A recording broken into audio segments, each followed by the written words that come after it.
ಎಲ್ರಿಗೂ ನಮಸ್ಕಾರ. ಈ ಒಂದು ವಿಡಿಯೋದಲ್ಲಿ ನಿಮಗೆ ಪ್ಯೂರ್ ಟೇಬಲ್ ಅನ್ನ ಹೇಗೆ ಮಾಡಬೇಕು ಅಂತ ತಿಳಿಸ್ಕೊಡ್ತೀನಿ. ನಾನೊಂದು ಟೇಬಲ್ ಆಫ್ ಕಂಟೆಂಟ್ ಅನ್ನ ತಗೊಂಡಿದ್ದೀನಿ. ನೆಕ್ಸ್ಟ್ ಇನ್ಸರ್ಟ್ ಗೆ ಹೋಗ್ತೀನಿ. ಇನ್ಸರ್ಟ್ ಅಲ್ಲಿ ಪ್ಯೂರ್ ಟೇಬಲ್ ಅಂತ ಬರುತ್ತೆ. ಸೊ ಈ ಪ್ಯೂರ್ ಟೇಬಲ್ ಅನ್ನ ನಾನು ಕ್ಲಿಕ್ ಮಾಡ್ತಾ ಇದ್ದೀನಿ. ಪ್ಯೂರ್ ಟೇಬಲ್ ಅಲ್ಲಿ ಟೇಬಲ್ ಆರ್ ರೇಂಜ್ ಅಂತ ಬರುತ್ತೆ. ಸೊ ಅಲ್ಲಿ ನಾನು ಈ ಟೇಬಲ್ ಆಫ್ ಕಂಟೆಂಟ್ ಅನ್ನ ನಾನು ಸೆಲೆಕ್ಟ್ ಮಾಡ್ಕೊತಾ ಇದ್ದೀನಿ. ಸೆಲೆಕ್ಟ್ ಮಾಡಿಕೊಂಡು ನ್ಯೂ ವರ್ಕ್ ಶೀಟ್, ಇನ್ನೊಂದು ಹೊಸ ವರ್ಕ್ ಶೀಟ್ ಅಲ್ಲಿ ಇದ್ರ ಆನ್ಸರ್ ಅನ್ನ ತೋರಿಸಿ ಅಂತ ಕೊಡ್ತಾ ಇದ್ದೀನಿ. ಸೊ ನ್ಯೂ ವರ್ಕ್ ಶೀಟಿಗೆ ಹೋಗಿ ಓಕೆ ಅನ್ನ ಕೊಡ್ತಾ ಇದ್ದೀನಿ. ಓಕೆ ಕೊಟ್ಟ ತಕ್ಷಣ ಇಲ್ಲಿ ನಿಮಗೆ ಯಾವ ಡಾಟಾ ಸರ್ಚ್ ಮಾಡಿ ಯಾವ ಡಾಟಾ ಬೇಕಿದೆ ಅಂತ ಕೇಳುತ್ತೆ. ಸೊ ನಾನು ಒಂದು ಎಂಪ್ಲಾಯ್ ನೇಮ್ ಮತ್ತೆ ಎಂಪ್ಲಾಯಿದು ಫೋನ್ ನಂಬರ್ ಅನ್ನ ಕೇಳ್ತಾ ಇದ್ದೀನಿ. ಸೊ ಎಂಪ್ಲಾಯ್ ಕೋಡ್ ಅನ್ನ ಕೇಳ್ತೀನಿ. ಅದರಲ್ಲಿ ತಕ್ಷಣದಲ್ಲಿ ನಿಮಗೆ ಪ್ಯೂರ್ ಟೇಬಲ್ ಅಲ್ಲಿ ಈ ರೀತಿಯಾಗಿ ಸರ್ಚ್ ಮಾಡಿ ತೋರಿಸುತ್ತೆ.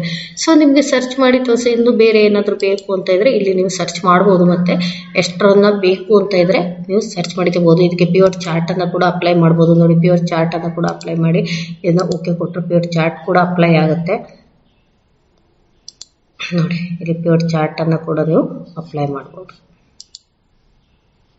ಈ ರೀತಿಯಾಗಿ ಪ್ಯೂರ್ ಚಾರ್ಟ್ ಅನ್ಬೇಕಾದ್ರೆ ಚಾರ್ಟ್ ಅನ್ನು ಕೂಡ ಅಪ್ಲೈ ಮಾಡಿ ನೀವು ಈ ಒಂದು ಡೀಟೇಲ್ಸ್ ಅನ್ನ ನೀವು ಸರ್ಚ್ ಮಾಡ್ಕೋಬಹುದು.